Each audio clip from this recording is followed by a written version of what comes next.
ګرانو کتونکو نورو ویډیوګانو لپاره لاندې سره بټن باندې کلیک وکړئ، یعنی زما چینل در سره سبسکرایب کړئ او ورسره په ګنګړي باندې هم کلیک وکړئ ترڅو د نوو ویډیوګانو خبرتیا تاسو ته په اسانۍ سره درځي. بسم الله الرحمن الرحيم. اللهم صل على سيدنا محمد وعلى آل سيدنا محمد وبارك وسلم عليه.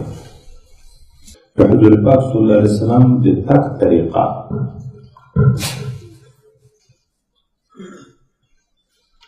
هر څه د رسول الله صلی الله علیه وسلم صحابه یاد ساتلی دي. ګورئ هر څه د تک طریقه چې دای تک کوم قسم کوو ناسته خبرې هر شی محفوظ ساتلی دي. موږ ته تاسو ته رسولي دي د چی دپاره لکم فی رسول الله اسوة حسنه سره به اقتدا پسې کړي. یعنې حضرت صلی الله علیه وسلم د تک طریقه څنګه وه؟ حضرت ابو هريره رضی الله عنه اول د دعا حسن ذکر کوي. ما تر ان حضرت صلی الله علیه وسلم ښایسته څوک نه دي لیدلی، دومره ښایسته و لکه لمر چې د ننې په مخ مبارک کې روان وي. دا لمر غټه ټیکۍ نه ده، دا لکه ننې په دا پوستکي کې چې روان وي. د مخ خبره ذکر کړه ځکه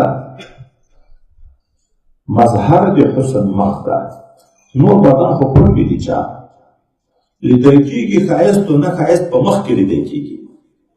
او بل طرف ته خبره دا ده چې دا طبیعي خبره ده چې د بدن پوست د مخ تر پوست نه څه سپینوالی زیات لري، ځکه په دغه لمر لګېږي، هلته لمر نه لګېږي.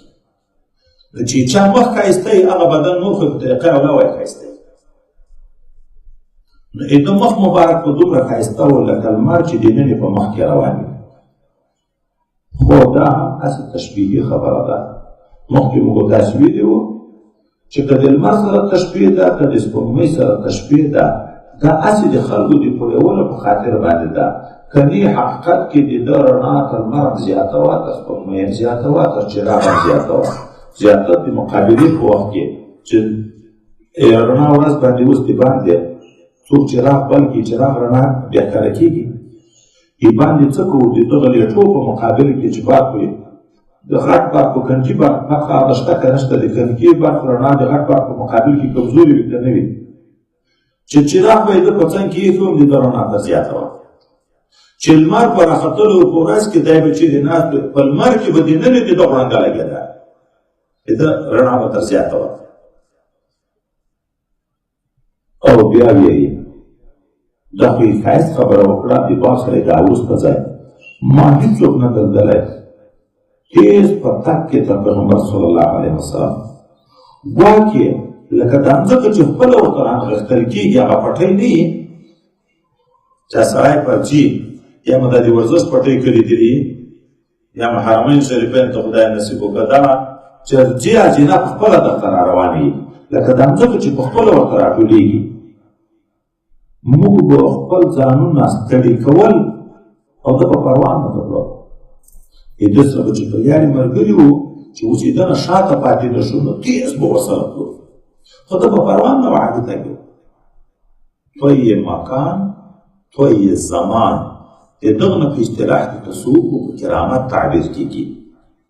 دا اولیاو ته خدای پاک داسې مقام ورکړي چې په لږ زمانه کې ډېر غټ کار وکړي، په لږ وخت کې ډېره لرې مسافه قطع کړي.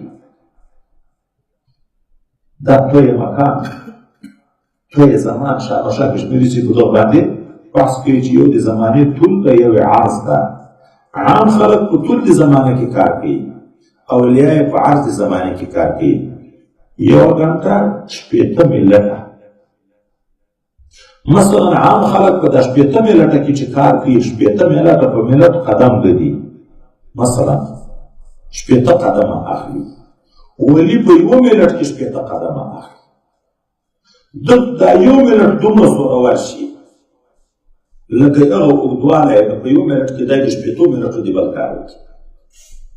دی وایي په عرض کې کار کوي، هغه نورې په طول کې کار کوي.